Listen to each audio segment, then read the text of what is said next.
So, student, you are the future of India, future architect. So, today we will discuss balancing of chemical equation by algebraic method. उसमें दो method है balancing करने के लिए. Generally हम conventional method भी use करते हैं and mostly commonly people are doing with this conventional method. उसको ना जाके अलजेब्रा के पहले हम डिस्कस कर लेंगे, उसके बाद आपको कन्वेंशनल मेथड में भी बताएंगे. अलजेब्रिक मेथड जैसे कि आप जानते हैं, algebraic is a solution bye unknown number taking the different variables and equations. अच्छा, पहले तो इक्वेशन बैलेंसिंग में जो केमिकल बैलेंसिंग है, इक्वेशन आप ये समझ लें as the atoms are indivisible, indivisible and indestructible. तो जो कोई भी केमिकल रिएक्शन होगा उसकी लेफ्ट हैंड साइड में जितने रिएक्टेंट की एटम्स होंगे, number of atoms, it will be reflecting with the same number, reflecting will be the same after the reaction also number of atom. Only the clustering of atom between different one element to other element, it will combination will change. मतलब A plus B, element A plus B maybe will be C plus D. तो एक दूसरे के अंदर जो combination है, this combination will be actually different. एक दूसरे से किसी का साथ छोड़ देगा कोई एलिमेंट, किसी के साथ थाम लेगा. It will combine with some other elements. It will left to the some other elements because of the electronegativity and electropositivity, electron affinity. जो नॉन स्ट्रक्चर है उसको पाने के लिए वो करना चाहता है. ठीक है, अब ये देखिए, इसमें अपन कोई भी एक दो एग्जाम्पल, 4-5 एग्जाम्पल करेंगे अलजेब्रिक मेथड्स के अंदर. अच्छा, फिर मैं एक बार रिमाइंडर और कर देता हूँ कि केमिकल बैलेंसिंग में आपका ये थ्योरी लागू क्यों होता है, क्योंकि कंजर्वेशन ऑफ मास. पहले तो मैंने बोला एटम डिस्ट्रक्ट नहीं हो सकते, तो रिएक्टेंट्स के जितने एटम्स होंगे that those number of atoms will be intact, ऐसे ही रहेंगे after reaction also. Only compound change हो जाएगा, और कंपाउंड चेंज में आपको कलर चेंज में दिखेगा, गैस दिखेगा, आपको हो सकता है ठंडी महसूस होगा एक्सोथर्मिक में, और एंडोथर्मिक में थर्मल हो सकता है, आपको थर्मल रिलीज दिखेगा. तो there will be lot of thing, precipitation हो सकता है, तो उसमें देख के आप बोलेंगे केमिकल चेंज हो रहा है. ठीक है, बट कंजर्वेशन एटम तो नंबर ऑफ एटम्स तो प्रिजर्व रहेगी है, और नंबर ऑफ एटम जब प्रिजर्व रह गया, एटॉमिक वेट, एटॉमिक मास जिसको बोलते हैं, atomic mass also will preserve. That means तो mass of reactants left side, mass of A plus B reactants will be mass of after reaction molecules, वो भी same ही रहेगा. ठीक है, अब हम 3-4 एग्जांपल पिकअप करते हैं जिसमें आपको अलजेब्रिक मेथड में हम सॉल्यूशन करके दिखाएंगे. मान लीजिए methane CH4 we bond in oxygen and it will produce, what it will produce, ये क्या बनेगा, नेचुरली कार्बन डाइऑक्साइड बनेगा और स्टीम बनाएगा. ठीक है, अब इसको हमें बैलेंसिंग करना है. ये अनबैलेंस इक्वेशन है. लेफ्ट हैंड साइड में ये लेफ्ट हैंड साइड वाला है रिएक्टेंट्स, और ये राइट हैंड साइड वाला प्रोडक्ट्स. ठीक है, आफ्टर रिएक्शन.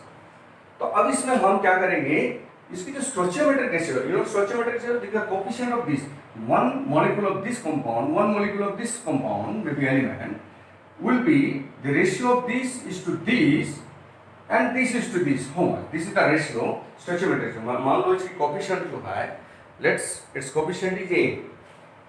सपोज ये कोएफिशिएंट है, और इसके साथ B कोएफिशिएंट का ऑक्सीजन मॉलिक्यूल रिएक्ट करके C कोएफिशिएंट का carbon dioxide molecule and D coefficient का आपका क्या हुआ, स्टीम निकलता है. अब इस केस में ये जो A:B एंड C:D, इसको बोलेंगे stoichiometric ratio. This would be stoichiometric ratio of this equation. इसको हम स्टोइचियोमेट्रिक रेशियो बोलेंगे. ठीक है, अब हमारे केस में आप देखिए, अब हमें क्या करना है, ये जो रेशियो है, द कोएफिशिएंट ऑफ दिस, कितना मतलब कितना नंबर ऑफ मॉलिक्यूल्स कितना ऐड करके ऑक्सीजन के साथ कितना नंबर ऑफ कार्बन डाइऑक्साइड और कितना नंबर ऑफ H2 निकालेगा, वो हमें देखना है. अब लेफ्ट हैंड साइड में देखिए, हमने जैसे बोला कि भाई दोनों साइड में आपका number of atoms should be same. Mass conservation अगर मास में लेते हैं, हम यहाँ पे नंबर ऑफ एटम्स की बात करेंगे.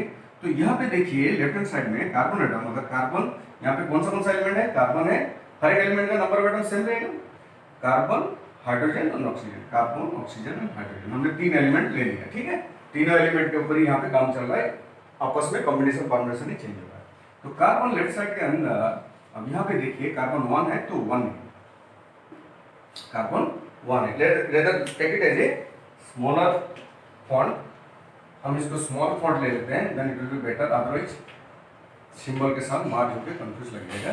हम इसको स्मॉलर लेटर ले लेते हैं, this is A, this is B and this is C and this is D. ठीक है, अब इसको हम जो है इसको हम स्मॉलर लेटर में देखते हैं। So see, this is 1 c, this is carbon की एक ही एटम है, सो 1 सी 1 ए। ठीक है, हमने कोएफिशिएंट दे दिया था। ऑक्सीजन के केस में कितना है, ऑक्सीजन यहाँ पे 2 एटम है, तो B 2b, this is 2b। ठीक है, हाइड्रोजन कितना है 4 एटम है, ये कोएफिशिएंट है, ये number of, so this is 4a। Right hand side में क्या है, कार्बन देखिए, कार्बन कितना है हमारे केस में, कार्बन है 1c और c, डायरेक्ट c, 1c और c द सेम। ठीक है, ऑक्सीजन कितना है 2c। ठीक है, और इसमें भी ऑक्सीजन है। अब यहाँ पे देखिए कैच है कि ये जो ऑक्सीजन है 2c भी है और 1d भी है, एक d भी है यहाँ के अंदर है। अब हाइड्रोजन के केस में this is 2d, 2 hydrogen atom है 2d। ठीक है, अब इसको हम सॉल्व करेंगे। देखिए यहाँ पे क्या हो गया, यहाँ पे लेफ्ट हैंड साइड में कार्बन ए है, इसकी राइट हैंड साइड में सी है, इसके मतलब carbon A to C direct convert हो रहा है, जो भी है, तो ए इक्वल टू सी, ये विल बी इक्वल टू सी, क्योंकि एटम कभी ना घूम जाएगा, ना डिस्ट्रॉय हो जाएगा, ना नया ऐड हो सकता है। ठीक है, so a equal to c. Let's say it's a constant k, मान लो कोई भी एक कांस्टेंट, हम इसको कांस्टेंट पकड़ लेते हैं, then it will make you understand more easily. ये तो हो गया a equal to c equal to a. ठीक है, यहाँ के केस में देखिए, यहाँ के केस में क्या है, यहाँ के केस में 4a इक्वल टू 2d। ठीक है, क्या हाइड्रोजन, यानी 4a number of hydrogen after reaction 2d number of hydrogen, so this is d equal to, you can say d equal to 4a over 2, 4a over 2 यानी 2a। ठीक है, a equal to हमने कितना पकड़ा, k पकड़ा, सो this will B 2k। ठीक है, 2k हो गया। इस केस में देखिए 2b इक्वल टू, ये सब इक्वेशन सॉल्व कर रहे हैं, 2b equal to 2c plus d। ठीक है, अच्छा 2b कितना है, b नहीं पता, हमें b निकालना है, d लग गया पता और c भी पता लग गया। So 2b equal to 2c plus d, 2c is 2k, c also k and d is 2k also, so this is 4k हो गया। और b equal to, so b equal to आपको 2b equal to 4k, so b equal to 2k। ठीक है, अब इसके अगर ratio बनाते हैं, आप देखिए क्या क्या रेशियो में ये लोग चलेंगे, ये b c d, स्टोइचियोमेट्रिक रेशियो क्या होगा, स्टोइचियोमेट्रिक रेशियो के हिसाब से ये हो गया k, b हो गया परिजीवी, b इज 2k, C कितना हो गया, C also k, D कितना हो गया 2k। यानी ये मिनिमम जो रेशियो होगा 1:2:1:2। ठीक है, यानी ABCD की जो टोटल रेशियो होगा, minimum ratio k is the multiplication factor, कि इससे मिनिमम इतना नंबर ऑफ मॉलिक्यूल इसको जरूरत पड़ेगा। तो यहाँ पे क्या हो जाएगा, अब इसको हम लिख सकते हैं, तो दिस इज, ये हम डिरेज कर दें, ये की जगह पे आप लिख देंगे 1C4 added by 2 oxygen molecule will produce 1 molecule of carbon dioxide and 2 molecule of water, and now it becomes balanced। take it, देखिए 2 to 4 ऑक्सीजन, so 2 यहाँ पे 2 यहाँ पे 2 1 2, so 2 to 4, हाइड्रोजन 4 यहाँ पे 2 8 2 2 4, hydrogen 4, carbon 1, this is also 1। हम 1 को लिखते नहीं है generally, so it could be written like this. So very simple algebraic method. Next हम नेक्स्ट एग्जांपल के साथ चलेंगे, कोई भी एग्जांपल उठा लीजिए। चलो नॉर्मल हम देखते हैं,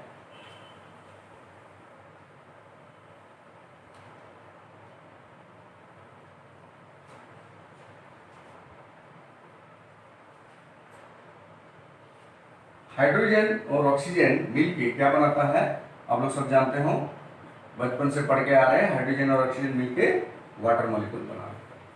ठीक है, अब इसमें क्या करेंगे, चलिए अब ये रिलेशन हमें पता नहीं है, रिलेशन अभी बनाना है।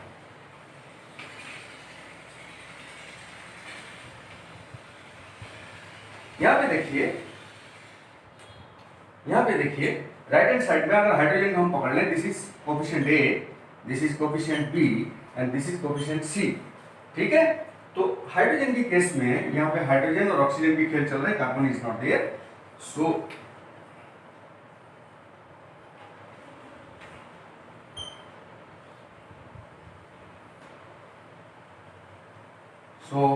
This is hydrogen and this is oxygen.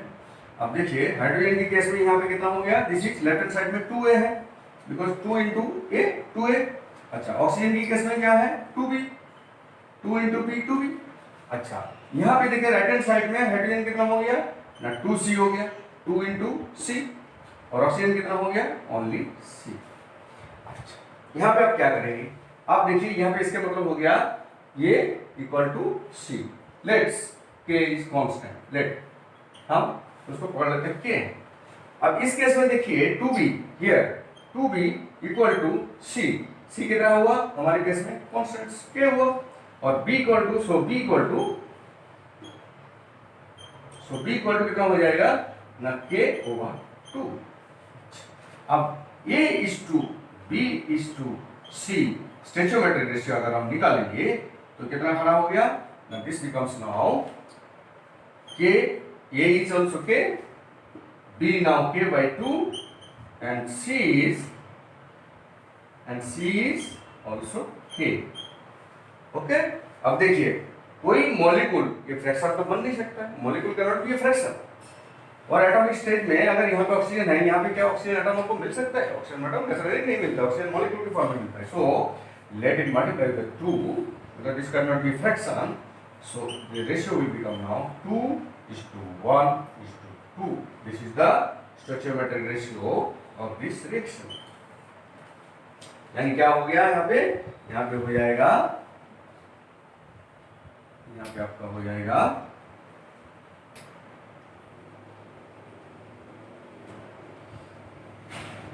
this is 2 molecule of hydrogen, this means 2 molecule of hydrogen and 1 molecule of oxygen, 1 molecule of oxygen will produce 2 molecule of water। ठीक है, ये हो गया सेकंड एग्जांपल। थर्ड एग्जांपल अपन चलते हैं, कोई भी pickup कर लेते हैं, कैल्शियम हाइड्रोक्साइड के अंदर कार्बन गैस पास कर रहे हैं। ठीक है, चलो कैल्शियम हाइड्रोक्साइड यानी जो लाइम वाटर है उसके अंदर कार्बन डाइऑक्साइड पास करें, उस रिएक्शन के केस में कैसे बैलेंसिंग करेंगे, लेट्स टेक। चलो लाइम वाटर की क्या फॉर्मूला है, CaOH2। ये हो गया लाइम वाटर, इसके अंदर से हम कार्बन डाइऑक्साइड गैस पास करा रहे हैं। क्या बन रहा है इसके अंदर अब हो जाएगा कैल्शियम कार्बोनेट, प्रेसिपिटेशन आ जाएगा ऊपर की तरफ। ठीक है, और ये टर्बिड हो जाएगा और उसके अंदर क्या हो जाएगा, फिर वाटर नीचे जम जाएगा, ऊपर प्रेसिपिटेशन के एक लेयर बन जाएगा। ये आप डिफरेंट क्वेश्चन में आपको आता रहेगा आइडेंटिफिकेशन में। ठीक है, अब इस केस में हम इसको कोफिशिएंट ले लेते हैं। कोफिशिएंट जो है इसको मान लीजिए कोफिशिएंट ए ले लिया, इसकी कोफिशिएंट बी ले लिया, इसकी कोफिशिएंट सी ले लिया, इसकी कोफिशिएंट डी ले लिया। ठीक है, अच्छा अब मान लीजिए हमारे केस में, यहाँ पे हमारे केस में क्या है, कैल्शियम, क्या क्या एलिमेंट्स लेके हम चल रहे हैं, एक्चुअली कैल्शियम एलिमेंट्स है, ये कैल्शियम हाइड्रोक्साइड का एलिमेंट कार्बन डाइऑक्साइड का रिएक्शन करके कैल्शियम कार्बोनेट और वाटर निकल रहा है। ठीक है, अब कैल्शियम ले लिया, अब यहाँ पे हमारे केस में कितना है, एलिमेंट अलग अलग सेपरेट हो रहा है, तो H, चलो ऑक्सीजन ले लो पहले, ऑक्सीजन लीजिए एलिमेंट ऑल्सो, ऑक्सीजन छोड़ के हम कार्बन ले लेते हैं, बिकॉज कार्बन ले लिया, फिर ऑक्सीजन ले लिया, हाइड्रोजन ले लिया। ठीक है, इनकी आपस में कैसे कैसे क्या हो रहा है वो लेट्स चेक। अब देखिए कैल्शियम की केस में लेफ्ट साइड में only 1 atom, so this is A and right side में C, only one atom of C। Carbon की केस में B, only one, so B atom, number of atom B, और उधर जाके क्या हो रहा है, also this become also C, one atom of C। ठीक है। ऑक्सीजन के केस में यहां पे देखिए, ऑक्सीजन यहां पे 2 into A प्लस, इसके अंदर भी ऑक्सीजन है। ये कितना ऑक्सीजन है ना, दिस इज 2B। इस केस में क्या है, इधर जाके क्या होगा 3C, 3 oxygen atom, C number, 3C plus यहाँ पे हो जाएगा D। ठीक है, ये हो गया ऑक्सीजन की केस में। हाइड्रोजन की केस में क्या होगा, हाइड्रोजन की केस में हाइड्रोजन यहाँ पे देखिए अगेन 2A, और यहाँ पे हाइड्रोजन है नहीं, यहाँ पे हाइड्रोजन 2D। ठीक है, नाउ लेट्स सॉल्व दिस। इसके मतलब क्या हो गया, this becomes now A equal to C। Let's have the constant, इसको मान लें हम कांस्टेंट है K। B equal to here also B equal to C equal to this is, ये तो था ही, चलो इसको मतलब ये हो गया। इस केस में A इक्वल टू D। ठीक है, यानी क्या मिल गया, यानी हमें मिल गया कि A equal to B equal to C equal to D। अब बोलो ये वाला सड़ गया, इसमें प्रूव करके देखें। ये सारे में क्या बोला कि कांस्टेंट K हमने पकड़ लिया था। अब यहाँ पे देखें क्या ये कांस्टेंट को ओबे कर रहे हैं, ये सारे इसमें आपस में इंटरचेंज है। So this is 2 into K because A is K plus 2 into B also K equal to 3 into C equal to also K, C equal to also K equal to D also K, so 4K equal to 4K। इसका मतलब ये भी satisfy हो रहा है, इसका मतलब ये भी सेटिस्फाई हो रहा है। So the stoichiometric ratio will be, so the stoichiometric ratio will be, अब मैं इसको अगर रेशियो बना देता हूं, सो A is to B is to C is to D equal to K is to K is to K is to K equal to, that means 1 is to 1 is to 1, यानी सारे आपस में 1 is to 1 is to में मिल जाएगा, कोई number का जरूरत नहीं। Now we will write the coefficient. Now क्या हो जाएगा, यहाँ पे जो है ये कोएफिशिएंट 1, इसका कोएफिशिएंट 1, इसका कोएफिशिएंट 1 और बैलेंस हो गया इसका कोएफिशिएंट 1। देखिए चेक करके सेम सेम हो रहा है कि नहीं हो रहा है। यस, ऑक्सीजन 3 1 4 या 2 2 2 4। ठीक है, 1 को हम ज्यादा लिखते नहीं है, नहीं लिखेंगे भी चलेगा। ठीक है, calcium 1 1, yes, carbon 1 1, okay, hydrogen 2 hydrogen 2, fix balance. So algebraic method में हम स्टोइचियोमेट्रिक रेशियो को निकाल के उसको बैलेंसिंग भी बड़ी आसानी से कर सकते हैं। Now let's move to other example. एक और कॉम्प्लेक्स एग्जांपल हम लेते हैं। So let's move to the third example. अब देखिए फेरस सल्फेट के अंदर अगर पोटेशियम हाइड्रोक्साइड हम उसके अंदर मिक्स करते हैं तो पोटेशियम सल्फेट और आयरन हाइड्रोक्साइड बन जाएगा। तो उस केस में हम अब इसको कोएफिशिएंट जो है इसकी मान लीजिए, इसकी कोएफिशिएंट हमने ये पकड़ लिया और इसकी B, let's, and this is C and this is D। ठीक है, D कोएफिशिएंट है। अब इस केस में क्या क्या एटम्स है, देखिए आयरन एटम्स है, पोटेशियम एटम्स है, polyatomic sulphate it is also acting as atom, खुद ही टोटली इसमें रिप्लेसमेंट हो रहा है, ब्रेकिंग कोई नहीं कर रहा है वो, और हाइड्रोक्साइड एटम्स। अब देखिए आयरन के केस में यहाँ पे कितना है, आयरन इज 2A, क्योंकि ये 2 है और ये है 2A, और इस केस में आयरन कितना होगा ना, D, ओनली D है। यहाँ पे K कितना है, K देखिए 1 है, सो दिस इज B, और इस साइड में K कितना है 2C। ठीक है, सल्फेट के केस में कितना है 3A, इस साइड में सल्फेट है 3A, और इस साइड में सल्फेट हो गया C 1C, sulphate is 1C। OH के केस में यहाँ पे देखिए OH कितना है ना, B, ओनली 1B, वही चीज एज ए होल 1, और इधर देखिए 3D। अब इनके आपस में हम रिलेशन कर लेते हैं, ठीक है। अब देखिए this is what d equal to 2a, let's a equal to k, constant, कोई भी हम कांस्टेंट पकड़ लेते हैं, तो यानी हो गया ये d इक्वल टू 2k, ठीक है। अच्छा, c इक्वल टू कितना है, c इक्वल टू भी 3a, यानी c इक्वल टू हो गया 3k, ठीक है। b इक्वल टू कितना है, b equal to c 2c, यानी 2 इंटू 3k, यानी हो गया 6k, ठीक है। अब d कितना हो गया, d हो गया, d हमने निकल लिया, b हमें मिला नहीं, b मिल गया 6k। अच्छा, 3d इक्वल टू 3d,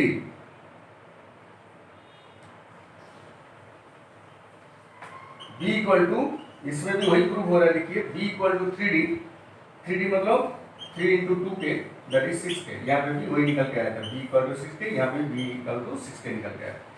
तो जो स्टोइचोमेट्रिक रेशियो होगा, this is a is to b is to c is to d, this becomes now a is k, we have taken as a, b now b is 6k and c is 3k and d is again 2k, d is 2k। so the minimum ratio जो होगा, this is 1 is to 6 is to 3 is to 2, ठीक है। अब इस coefficient को हम उसको replace कर दें नंबर से, फिर चेक करें whether this is correct or wrong, what we have found out। देखिए कितना हमें मिला, यहाँ पे 1, this coefficient is 1, potassium hydroxide 6 molecule लेना पड़ेगा, और पोटेशियम सल्फेट जो है वो 3 मॉलिक्यूल बन रहा है, और आयरन हाइड्रोक्साइड जो है 2 मॉलिक्यूल बन रहा है। अब let's check whether it is correct और नॉट। देखिए यहाँ पे आयरन 2, यहाँ पे iron also 2 into 1 2, sulphate this is 3, this is sulfate 3 and this is also sulfate 3 into 1 sulfate 3 1। यहाँ पे देखिए पोटेशियम 6 है, यहाँ पे 3 2 जा 6, potassium also 6, OH 6 and OH whole 3 and 2 this is also 6। so these are the some methods, very easily we can find out कि भाई algebraic method में बैलेंसिंग कितना आसानी से हो जाता है, but generally people prefer the conventional method only. इनको करते करते इतना प्रैक्टिस हो जाता है, no need to calculate all this things, it is time consuming. फिर भी हम एक एग्जांपल और ले लेते हैं आपसे, फाइनल एग्जांपल लेके कर लेते हैं। सोडियम बाइकार्बोनेट को जब हीट अप करते हैं NaHCO3, तो हीट अप करते हैं तो क्या बन जाता है, सोडियम कार्बोनेट बनता है, आप जानते हैं, फिर कार्बन डाइऑक्साइड निकलता है प्लस TMB निकलता है, ठीक है। अब इसको बैलेंसिंग करते चलिए। यहाँ पे मान लीजिए ये एटम लिया, ये मॉलिक्यूल लिया, a number molecule sodium bicarbonate, फिर सोचते हैं कि भाई b number of sodium carbonate salt बना, c number of carbon dioxide निकला and d number of hydrogen H2 water निकला।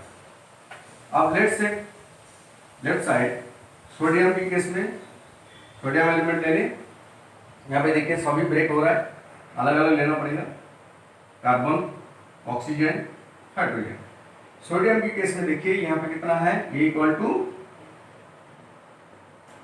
A, और यहाँ पे सोडियम कितना हो गया 2B, C कितना हो गया, कार्बन कितना है यहाँ पे ना, A इक्वल टू यहाँ पे कितना हो गया AB 2B हो गया।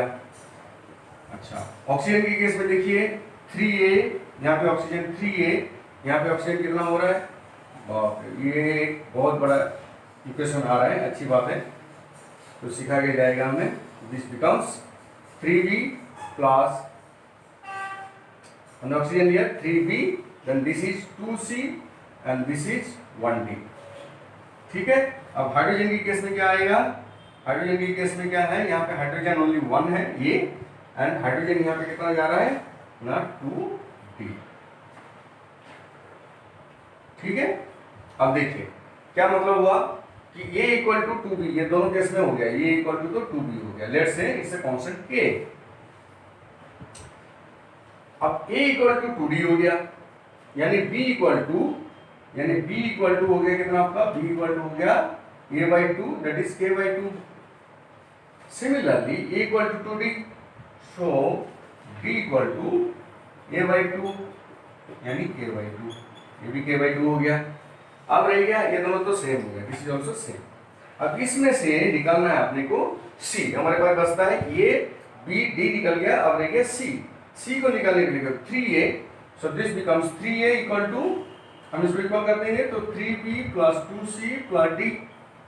ठीक है, अच्छा 3a is nothing but the, हमें 3k पकड़ा, 3k, a is k, b कितना मिला हमें, b मिल गया 3 into b is k/2, 2c plus d equal to also k/2। ठीक है, अच्छा इसको हम सॉल्यूशन करते हैं, चलिए बोर्ड भर गया है। So this becomes 3k equal to 3/2k plus 2c plus k/2, यानी इसको हम लिखें तो 3 equal to 3/2 plus 1/2 plus 2c, that is 3 equal to, ये कितना हो गया 2 equal to 2c, 3 plus 1 over 2 LCM करके, so this becomes 2, 4/2 this is 2, और 2c इक्वल टू 1 और c इक्वल टू ऑल्सो 1/2 और k/2, हमने यहाँ पे k उड़ा दिया था, अगर k लेके चले तो आपका सारे में वही k आएगा, यानी 3k इक्वल टू 2k, यानी ये हो जाएगा 1k यानी k/2, यानी c भी जो हो गया, now c becomes also k/2। ठीक है, अब हम इसकी रेशियो निकाल लेते हैं। रेशियो क्या होगा, इसको इरेज कर लें। So ratio is now a is two stoichiometric ratio b is to c is to d equal to, ये कितना हो गया ना k/2, a equal to k and b is k/2 and c is also k/2 and d is also k/2। ठीक है, molecule तो half हो नहीं सकता है। Now let's multiply the 2 then, so minimum ratio will be change, so this will be 2, k के सारे में उड़ जाएगा, 2:1:1:1। ठीक है, यानी हो जाएगा कि यहाँ पे जो कोफिशिएंट है, ये 2 मॉलिक्यूल लेना पड़ेगा, 2 मॉलिक्यूल सोडियम बाइकार्बोनेट लेके अगर हीट अप करें, then it will produce 1 molecule of sodium carbonate salt, then 1 molecule of carbon dioxide gas and 1 molecule of steam it will produce. Now you balance and check whether this is balanced or not. Sodium यहाँ पे देखिए 2 है, यहाँ पे N2 × 1 तो 2 है, यहाँ पे कार्बन 2 है, यहाँ पे भी देखिए सोडियम कार्बन सॉल्ट में एक कार्बन है, कार्बन डाइऑक्साइड का एक कार्बन है, तो 2 हो गया। अब देखिए ऑक्सीजन 2 × 6 है, ऑक्सीजन यहाँ पे 3 है, कार्बन सॉल्ट के अंदर 3 है, यहाँ पे कार्बन डाइऑक्साइड 2 है, तो 3 × 3 and 2 5, add 1 is 6. So this is also satisfying the number of atoms both side left and right hand side are same. तो ये अलजेब्रिक मेथड में आप कभी भी इस चीज को सॉल्व कर सकते हैं बड़ी इजीली। कन्वर्शन मेथड हम बाद में आपको बताएंगे। Thank you.